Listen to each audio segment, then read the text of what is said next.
Здравейте, това е 9-ти епизод на Диневалация. Днес имам много специален гост, с когото ще разговаряме на английски.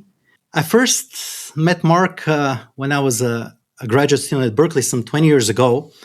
And I was at the English department working on the 18th century travel writing. But I had also just started doing some travel of my own and doing long-form narrative, long-form reporting from the Balkans and beyond. And I was kind of restless because I had two seemingly divergent interests, reading books and talking to people, sitting in the library and sitting on the train, literature and journalism, and I couldn't choose between them. I have to admit that I felt a little lonely in the English department, though I had wonderful professors there, because I was a little too adventurous and couldn't sit still. Pascal tells us that our problems come from the inability to sit quietly in one's own room. But I felt that my own problems came from sitting in a room for too long. I wanted to be a bit like one of those 18th century travel writers who paid as much attention to the world as they did to the word, but hopefully without their colonialism and racism and cruelty. Then I met Mark at Berkeley's journalism department. When I took a class on Chekhov, he was co-teaching with the wonderful poet Robert Hass, and I was introduced to some of his work. It's hard for me to describe the revelation I experienced. For here was a first-class writer and an excellent reporter, a philosopher and an explorer of the physical world, a real 18th century figure of the Enlightenment who happened to be living by chance in the 21st century.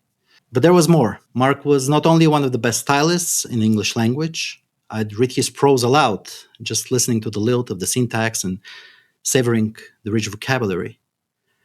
Not only a brave journalist who reported from some of the most dangerous places in the world, but also an admirable human being who had his heart in the right place and who was not afraid to be honest and to speak, and excuse the cliche here, truth to power.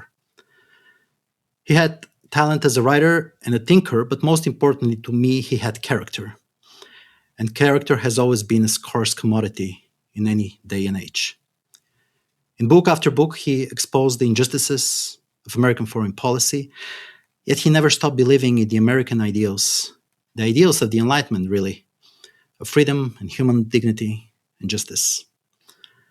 It was a rare combination, and his example has been an inspiration for me over the last 20 years. It'd be difficult to enumerate all of Mark's achievements over the years because it may take the entirety of the allotted hour we have for this conversation, but maybe just a brief summary would be helpful for our listeners. Mark was born in 1958 and studied literature and philosophy and religion at Harvard. He went on to become an editor at Harper's Magazine, later at the New York Times Magazine, before becoming a staff writer at the New Yorker in 1990. And in 1993, he published his piece on the notorious massacre at El Mozote in El Salvador, which filled in an entire issue of the magazine, the second time this has happened in the history of the New Yorker since John Hersey's reporting from Hiroshima in 1946. Mark has also written perceptively and extensively on the Duvalier regime in Haiti, the civil war in Bosnia, the war in Iraq, on torture in Bougar Rip, and the network of secret prisons run by the US government known as Black Sites. He's the author of 7 books, by my latest count, and has covered every presidential election since 2000, including the failed coup on January 6th, 2021. He's the winner of numerous awards, including the National Magazine Award, 3 Overseas Press Awards, an Andrew Carnegie Fellowship, a Guggenheim, an Emmy, and a MacArthur Fellowship. He's debated Christopher Hitchens on the war in Iraq and Senator Joseph Biden on NATO expansion, after publishing his 16,000-word essay opposing NATO expansion in World Policy Journal in the fall of 1997, which provoked a prolonged exchange of letters and responses from Assistant Secretary of State at the time, Richard Holbrooke, and Ambassador George Kennan.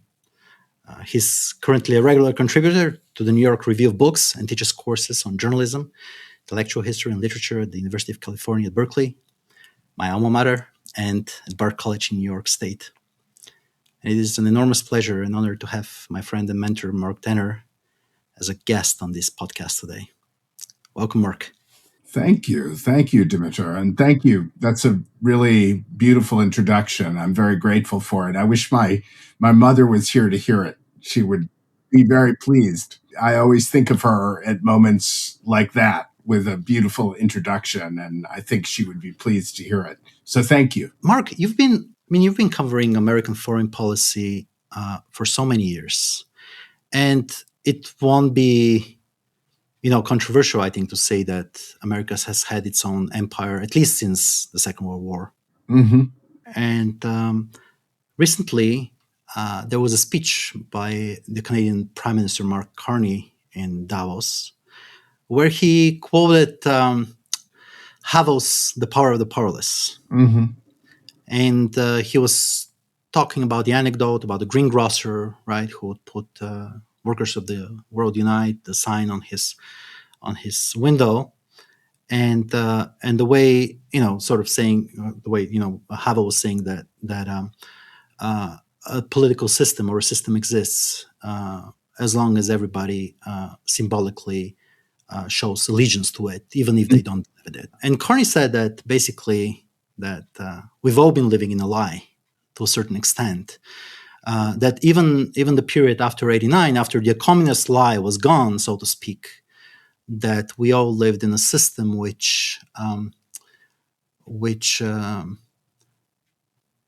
had a facade, and that we all put our signs on that window, even though we knew that there was, we didn't quite believe in the system itself.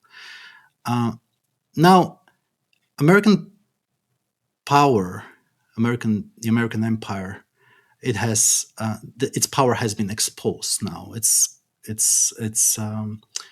more clear. It doesn't have the facade anymore. Mm-hmm. I even remember a poem by Brodsky where he talks about the Aztecs, and he says, "Better that a murderer be a murderer than an astronomer." And I was wondering, what do you think about the current state of the world, where power is exposed, doesn't have the machinery that we're used to? Is it better to have this kind of naked honesty of power in front of us, rather than being lied to and pretending that we do believe in the system while that system does violence secretly? What are your thoughts on this? I did an essay a few years ago at the beginning of the first Trump administration that was called "Hypocrisy and Human Rights." And it argued for the old hypocritical system. That is, that the system under which everybody was supposedly equal under American power, but some, as Orwell says in Animal Farm, are more equal than others. But I argued that the system, even though the United States ignored the precepts of multilateralism and human rights when it felt like it, that the system was still much better than no system at all, because it normalized this notion of human rights. It set up a system of judging multilateralism. And even though the system was often breached, it regularized a kind of behavior that certain laws set out, that were set out during the immediate post-war period under the banner of the United Nations. And we've left that behind now. There's no more hypocrisy in human rights. You can say there's now the honesty of power, I suppose. But I'm not sure that the virtue of honesty makes up for the necessity of the earlier hypocrisy. That is, even though these human rights precepts were regularly violated, they still were the normal form of behavior, the rules-based international order. And it's that order that's currently self-destructing. Or I could say the American administration is in fact destroying it. An article here early in the second Trump administration termed this the stupidest imperial collapse in history. And I think that's a pretty fair estimation that there is this imperial collapse going on of a system that was set up in the late 40s. And the question isn't whether it was out of date, whether it needed to be fixed. The question really is what's going to take its place? What is the upside of having this collapse? And it's very hard for me to see at the moment, despite all of the conversation about the Western Hemisphere, the focus on the Western Hemisphere, all these silly ideas, I don't really see the upside of this collapse we're seeing currently. The world is a complicated place. We don't know what the outcome will be, obviously. But I think, to go back to your question, eliminating the hypocrisy of power does not make up for losing the system that we had, in my opinion. Again, we don't know where it's going, but we know that right now the American administration is destroying fishing boats with drone attacks and killing civilians, and doing it without blinking an eye, and without any thought that perhaps this might have deleterious effects on the principles it claims to stand for. Because, in fact, the United States no longer really claims to stand for any principles beyond self-interest. And what was unique about the American empire, which really began during the Second World War and was put together more intricately in the late 40s, what was unique was there were these rules attached. There was this multilateral structure. There was an alliance structure. And it made it an unusual empire. I mean, I accept freely the phrase or the word empire or hegemony, hegemon, whatever you'd like to say. The U.S. was in that position, but it was an unusual imperial system. I think we will miss it when it's gone without being just falsely nostalgic about what its strengths and weaknesses were. I remember your reporting actually about Abu Ghraib, and maybe listeners, especially younger listeners today, would be surprised to hear how big of a scandal that was back in 2004 when it was discovered that American U.S. soldiers were torturing Iraqis. And it seems to me that if this kind of story came out today, it wouldn't cause that much of a stir. And I was just wondering, do you think that we have become more tolerant of injustice, more inured to injustice? Yes, I think we have. And I think without our leaders feeling the responsibility to lead when it comes to moral issues of international law, these scandals decline into meaninglessness. It's worth saying that I think some of these activities by the Bush administration laid the groundwork for what we're seeing now. You know, the torture under color of law. I mean, Abu Ghraib was a subset of a larger system of torture, much of which was established, and it was argued that this was legal. And I think that legal, quote unquote, torture laid the groundwork for the current extrajudicial killings, for example, that we see in the Caribbean and the Eastern Pacific. But I think you're right that Abu Ghraib would be less of a scandal now. That's absolutely true, because in part, our leaders no longer acknowledge that we have a kind of primary role in the observance of international law. And even though the U.S. was often hypocritical in that role and broke those laws, it never said that they shouldn't be followed until now. Until now. So, but I do think it's important to bring up something like Abu Ghraib because I think those years of the war on terror in some way laid the groundwork for what has happened since.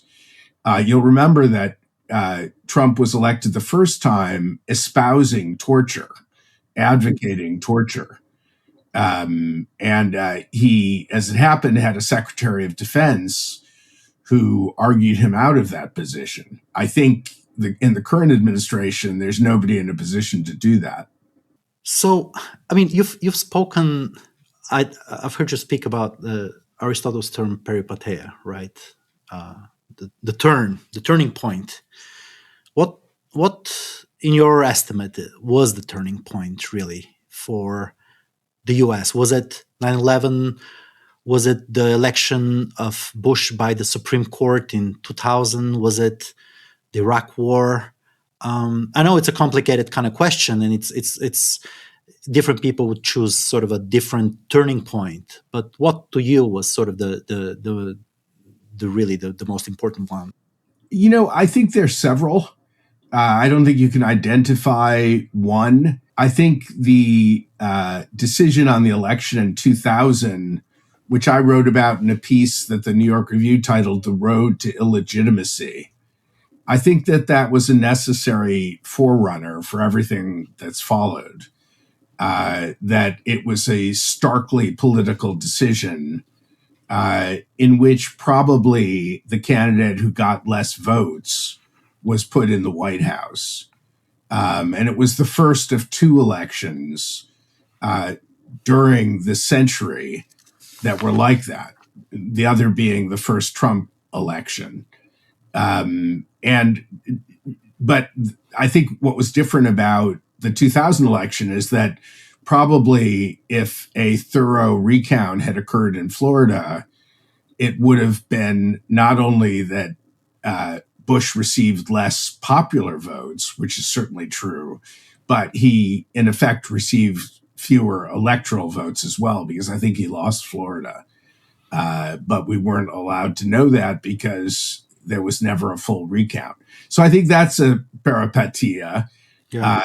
I think another is 9/11, which was a huge shock to the United States, that sudden feeling of vulnerability, which the hegemon had never felt before.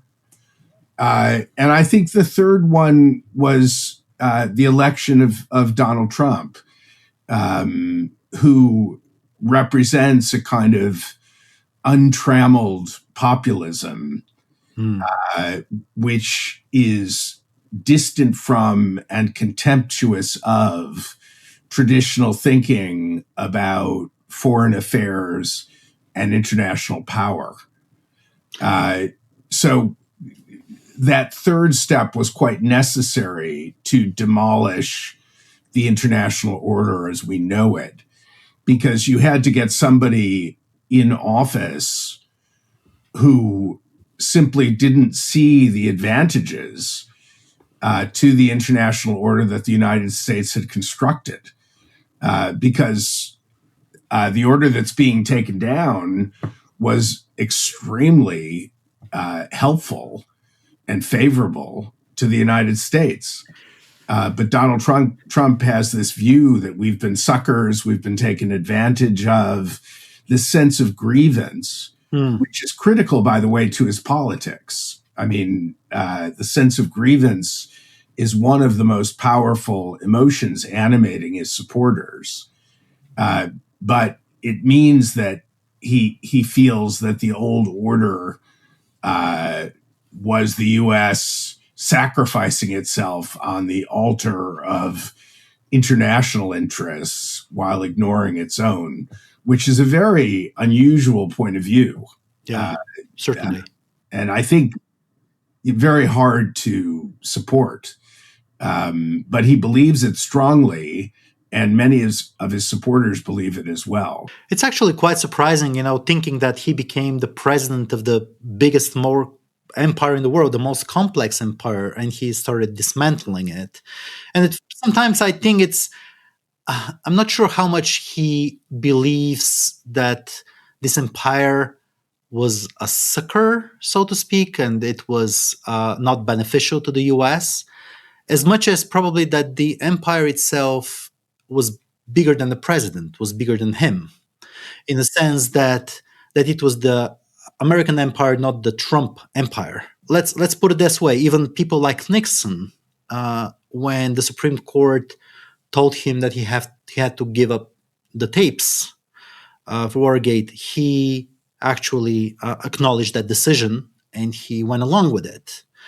So in a sense, that kind of political fiction, uh, people believed in this political fiction, and here is Donald Trump, who does not only he doesn't believe in the political fiction, but he also does not want the empire or the structure to be bigger than himself. That's how, I don't know if that's an explanation to a certain extent. No, I think it's an acute observation about Trump's psychology. And of course, we're all beholden to Trump's psychology. This is the era of the big man. And when the big man walks, the room trembles, So we're all beholden to this strange mindset. Nixon, compared to Trump, was an institutionalist. Trump believed, and you can see this back to the newspaper ads he published in the late 80s. He believed that other countries were taking advantage of the United States. The Japanese, who at the time were the big economic threat in these ads, well, they're free riders. They don't have to pay for their defense. Therefore, they're taking advantage of us. Europeans, same thing.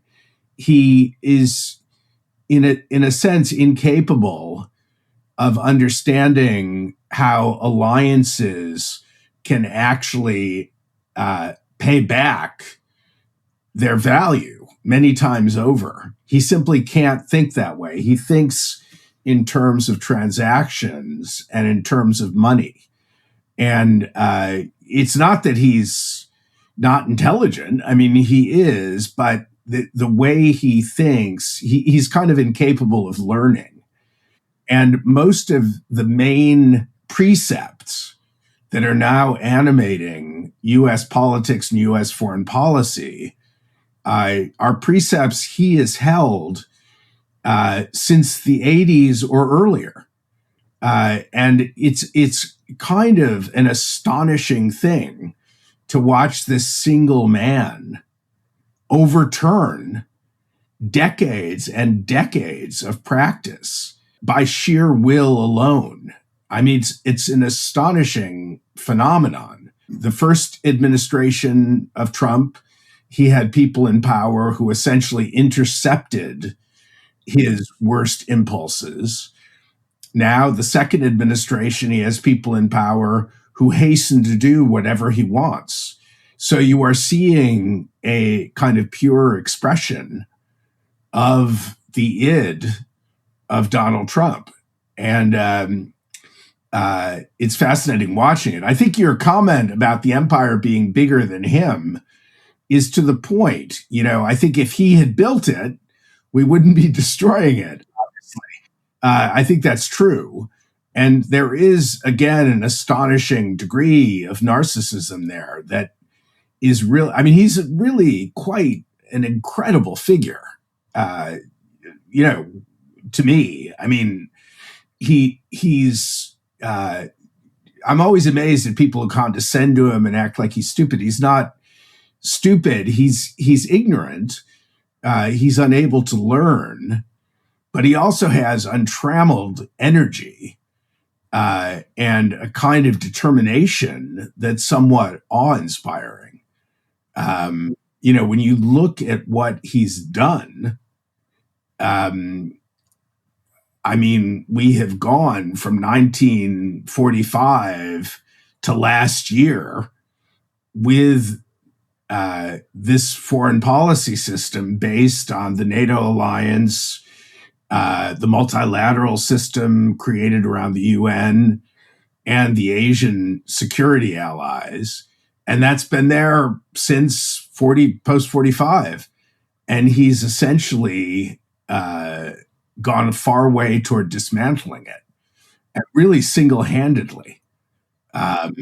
It's an amazing thing to watch. He's quite an astonishing figure, I think. To me, it remains a little bit of an enigma. I know a lot has been written about this, about why Americans elected Trump, and not only once, but twice, and not only twice, but the second time after a failed coup d'etat. Mm-hmm. And I remember reading one of your reports in the New York Review of Books where you were at the Trump rally, and he was talking impromptu, and he was being an entertainer, and he would even recite poems. He recited this poem, "The Snake," which is actually a song, and Al Wilson, right, who made it popular. But it was interesting to me because, so the poem, just for our listeners, it's about a woman who saves a snake, a freezing snake, and revives it, and then the snake bites its savior, so to speak, and kills the woman. And in the end, the snake says, "You knew damn well I was a snake before you took me in." Now, Trump, of course, used this as talking about immigrants, talking about how America is taking in immigrants, and there were snakes that were biting America back. At the same time, he was talking about himself.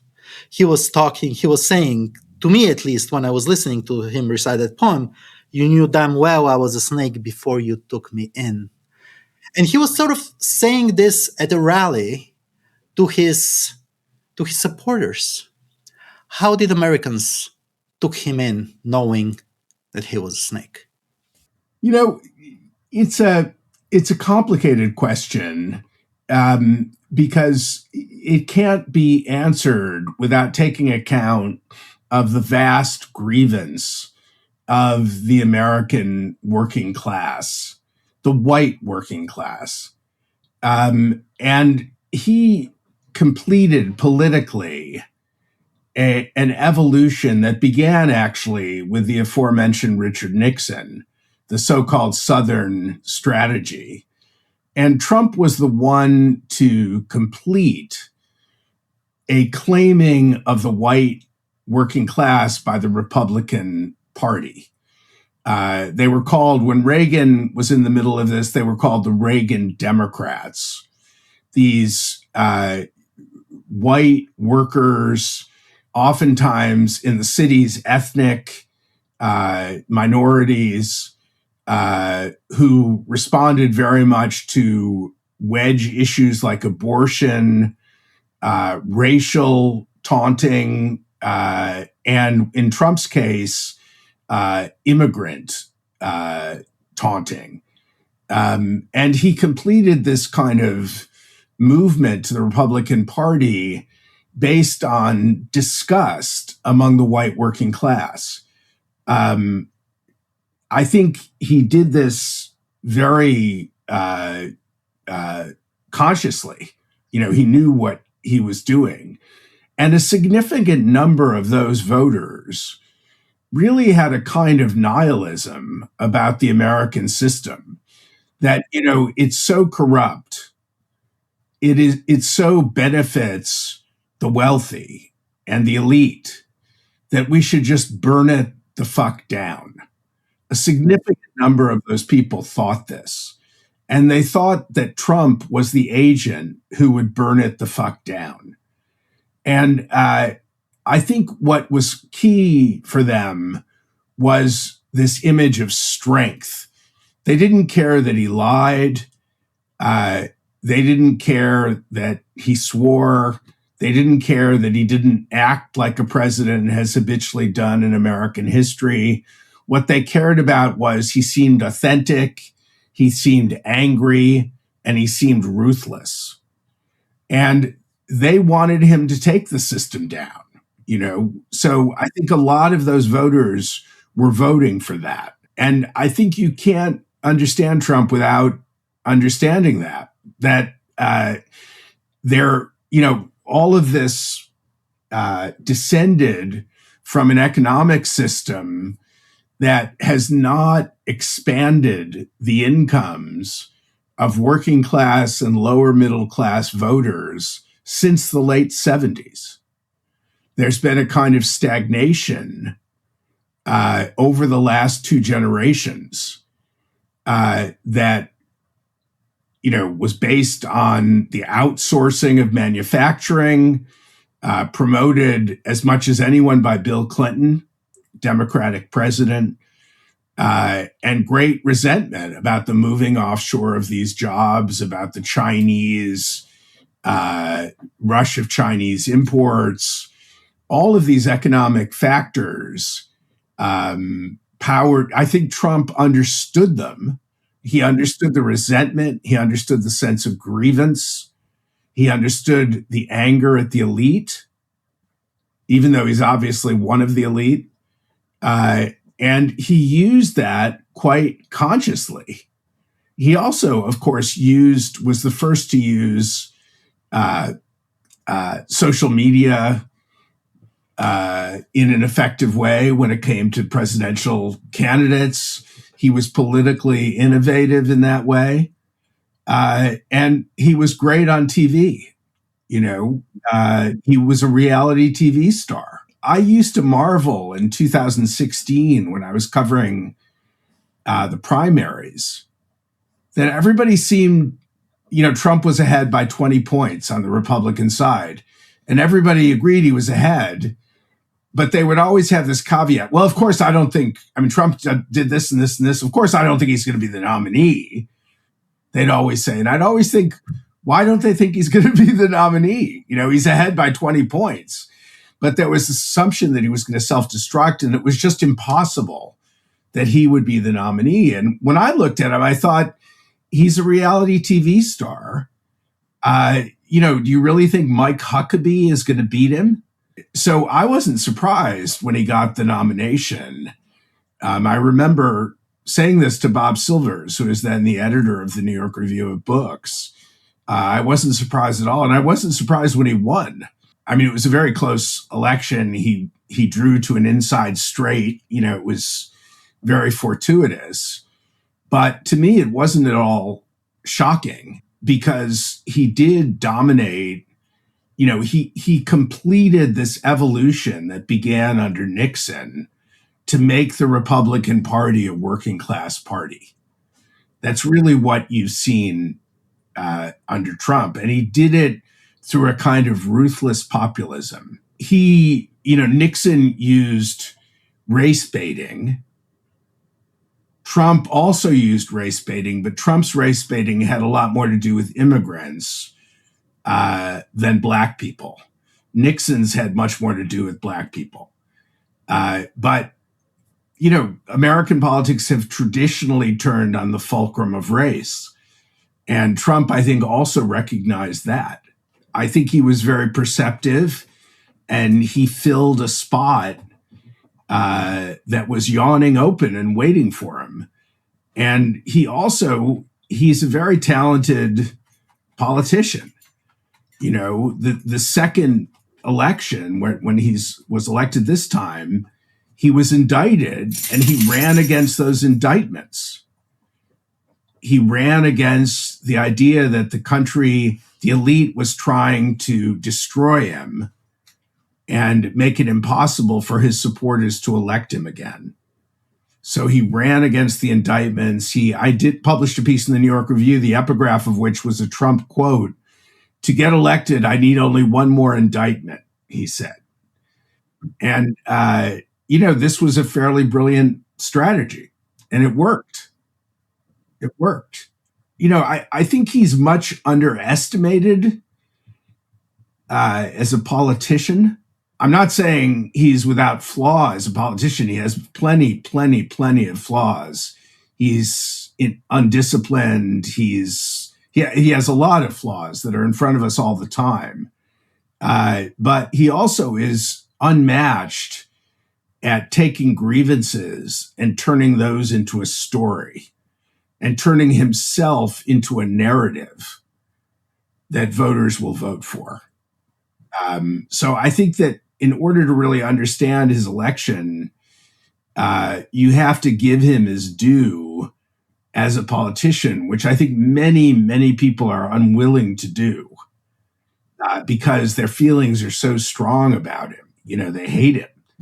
And I mean, I understand that, I mean, it is incredible, as you said in asking the question, that this guy who mounted a coup on national television was reelected.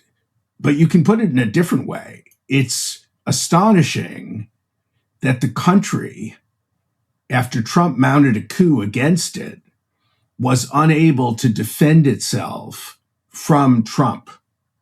I think that's the more accurate way to put it, that, the Romans, when Catiline tried to overthrow the Republic, he was killed. I mean, he was killed in battle, but they killed him.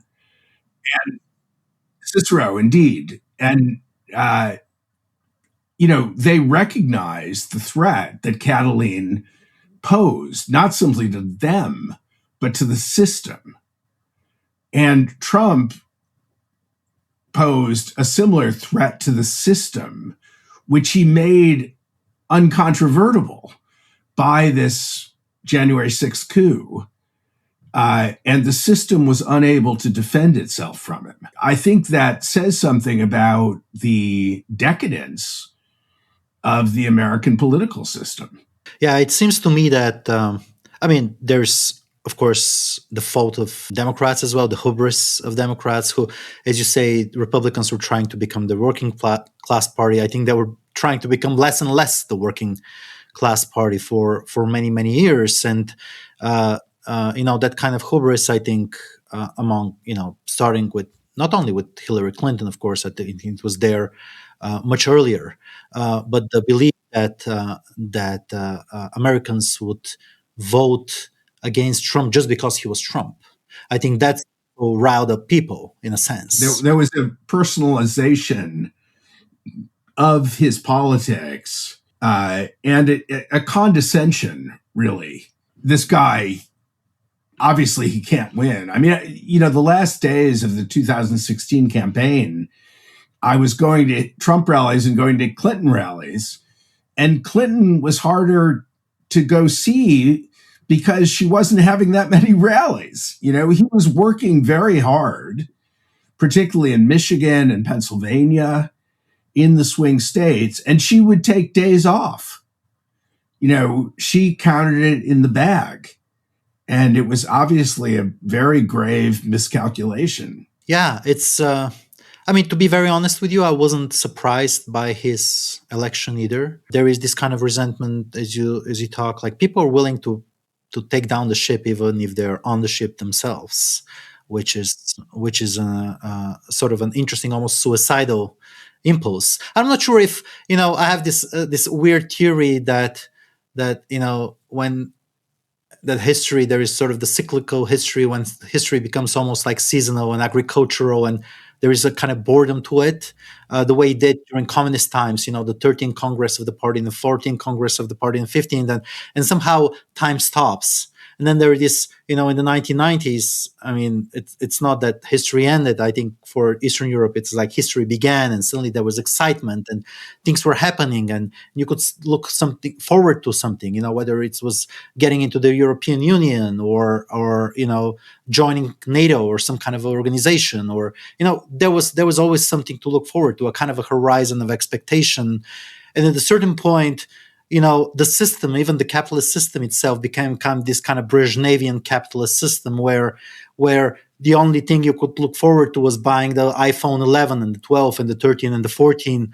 And somehow, I think people somehow feel that they want to be back in history for some reason. They feel like boredom, even if their lives are going well. And I have to say that, for a lot of Americans, lives were not going well.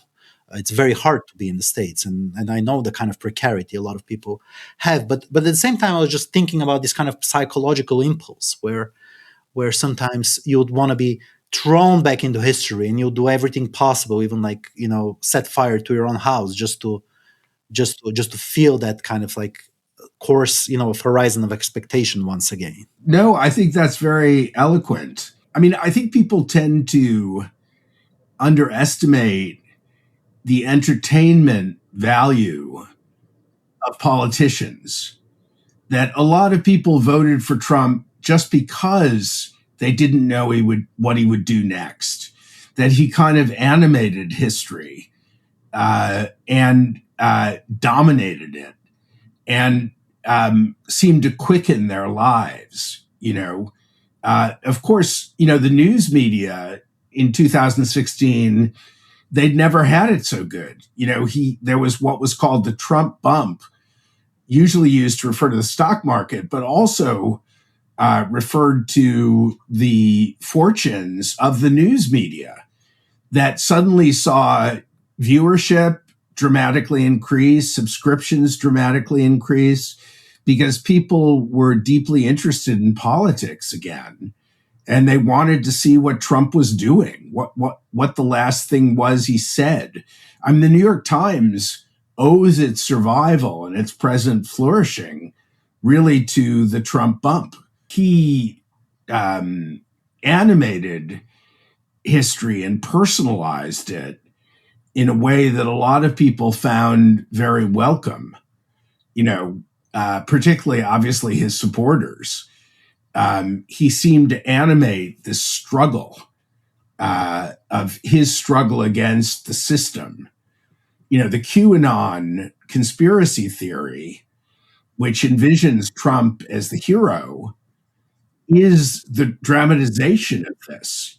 Trump fighting against the elite, the secretive elites who were molesting children and drinking their blood. And, it goes back to all the anti-Semitic conspiracy theories. And, Richard Hofstadter might as well have been writing about it in his essay, The Paranoid Style in American Politics, but he seemed to give history a shape and drama that I think was welcome to a lot of people. I wanted to tell our listeners that you're currently in Czeslaw Milosz's house. Yes. You live there. This is where Milosz lived for many years while at Berkeley.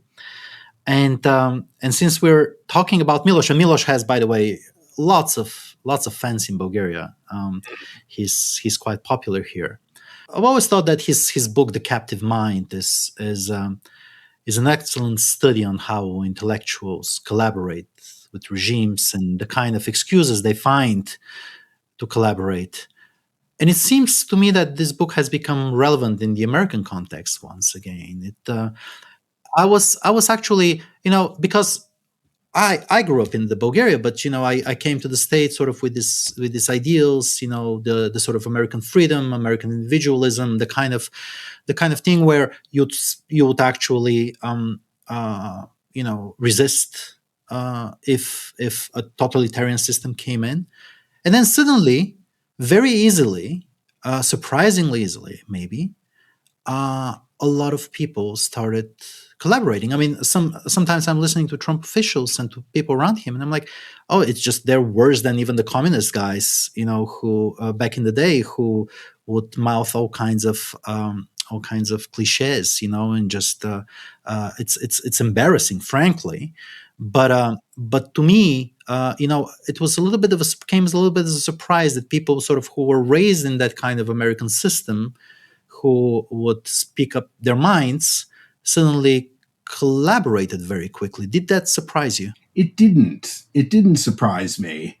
Possibly because I'm a great admirer of The Captive Mind, and Czeslaw anatomized in that book with very thinly disguised models who were modeled after real people in Poland, writers in Poland, the various forms of collaboration, which really had to do with status and power and things that are universal, that aren't just applicable under a communist system, but are applicable under any system. And so it hasn't really surprised me the kind of obsequiousness that he's met with in the Republican Party, for example. I mean, there's certain reasons because of it, for it. The primary system, the idea that you have now a vanishingly small number of districts in the House that are competitive, which means that those Republicans in almost all districts don't risk their seats because a Democrat might beat them.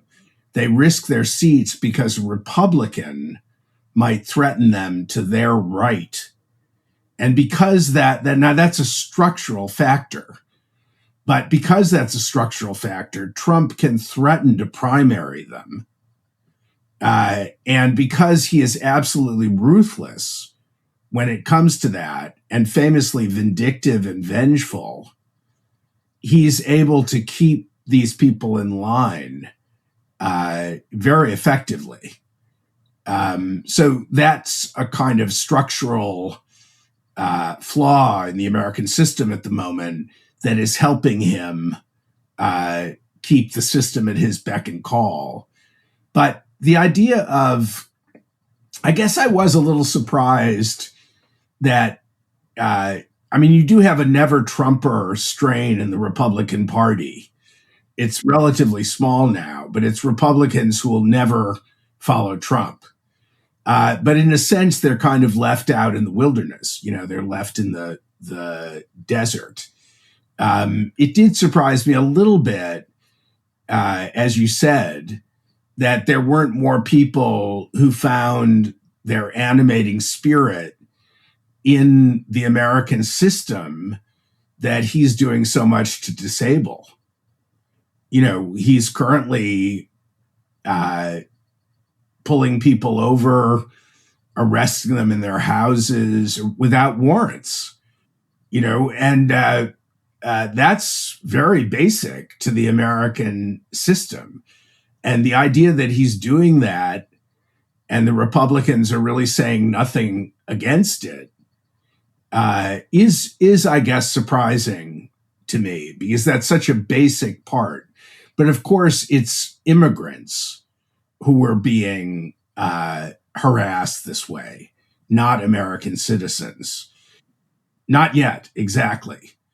The Niemöller poem, first they came for the communists and I said nothing because they weren't communists. That's been quoted repeatedly. And, but he is preying on a group that has relatively little sympathy.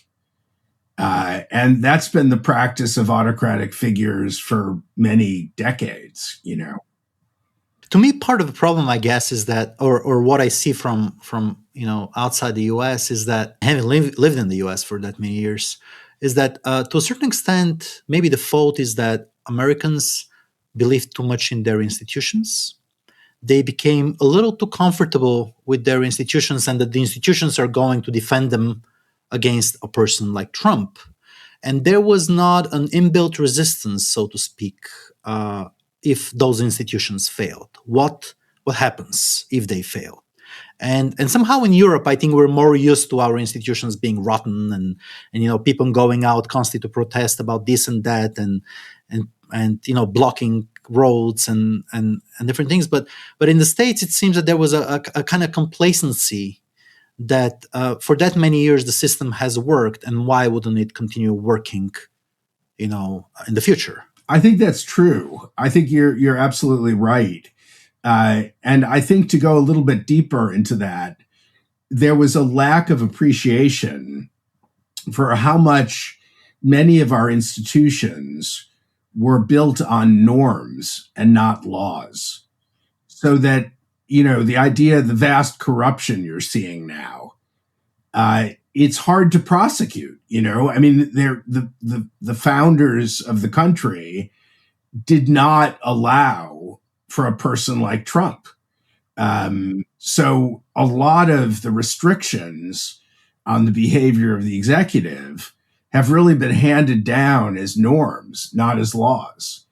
And these things are just not formalized. The institutional practice is a result of long repetition, not formal legal strictures.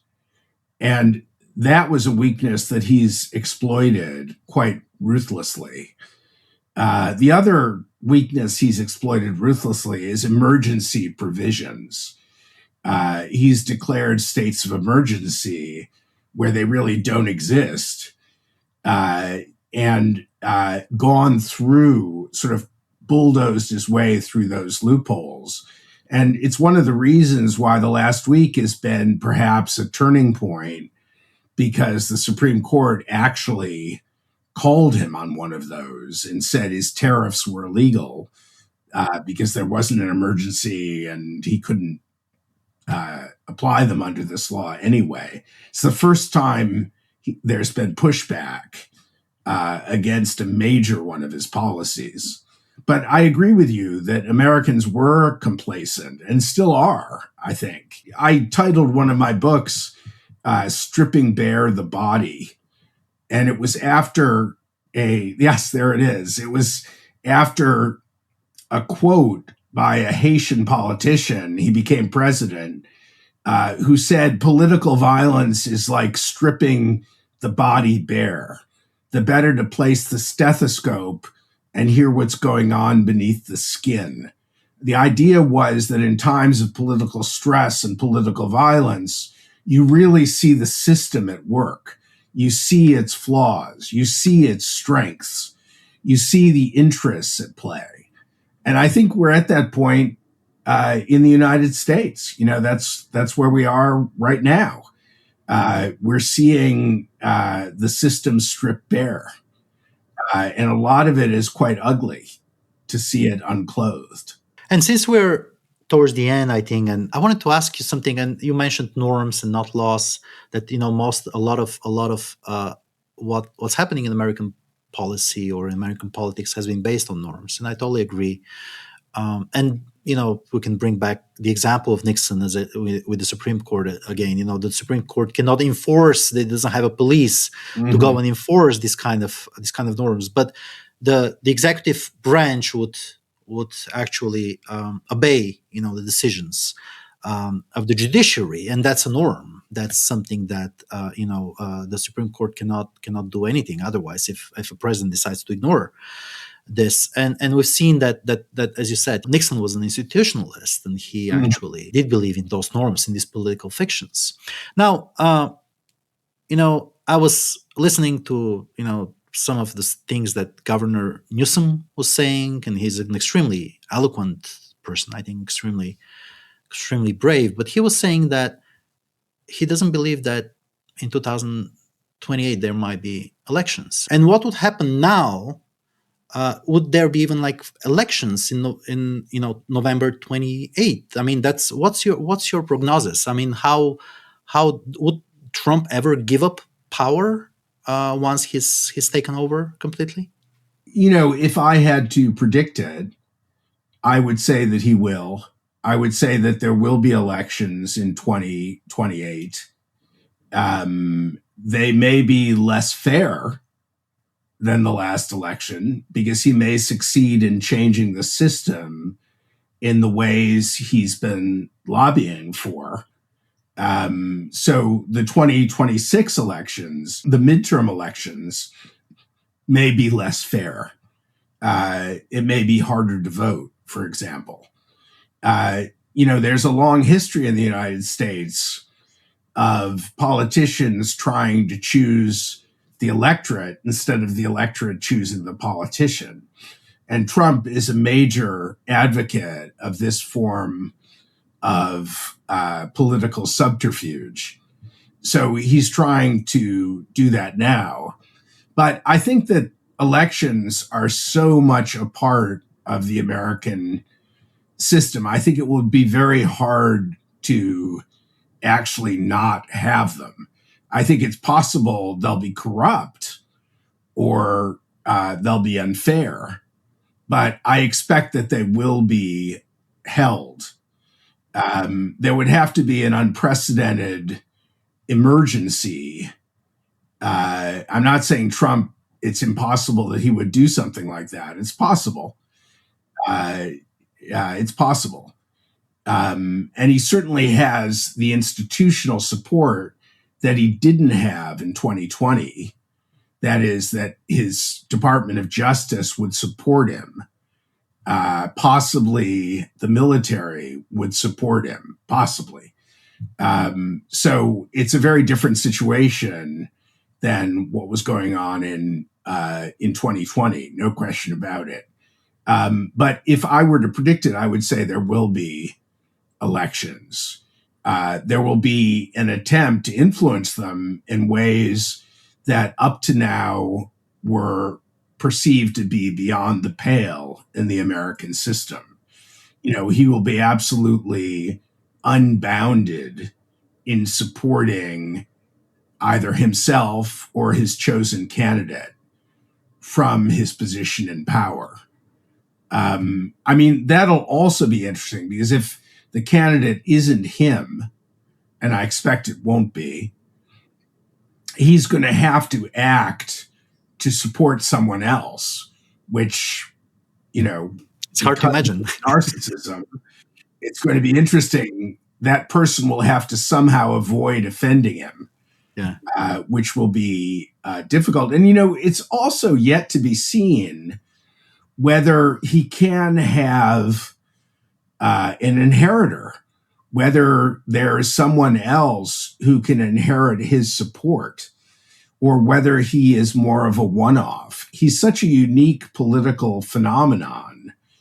I think it's possible that MAGA will just become this fighting, struggling movement, and there won't necessarily be a clear inheritor of his support. I think that's possible too. But I do expect there to be elections.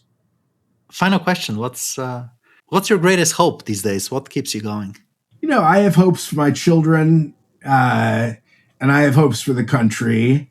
I think that to put this in line with what we've been discussing, my greatest hope is that we survive this era and we use the experience of it to strengthen the system and to try to eliminate the weaknesses that Trump has exposed.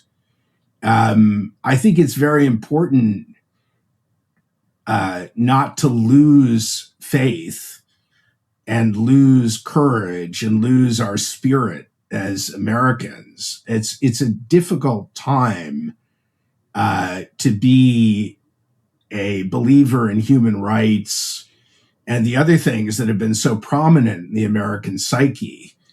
There's some of the political difficulty that Kundera used to write about when he wrote about Czechoslovakia in the 1960s and 70s.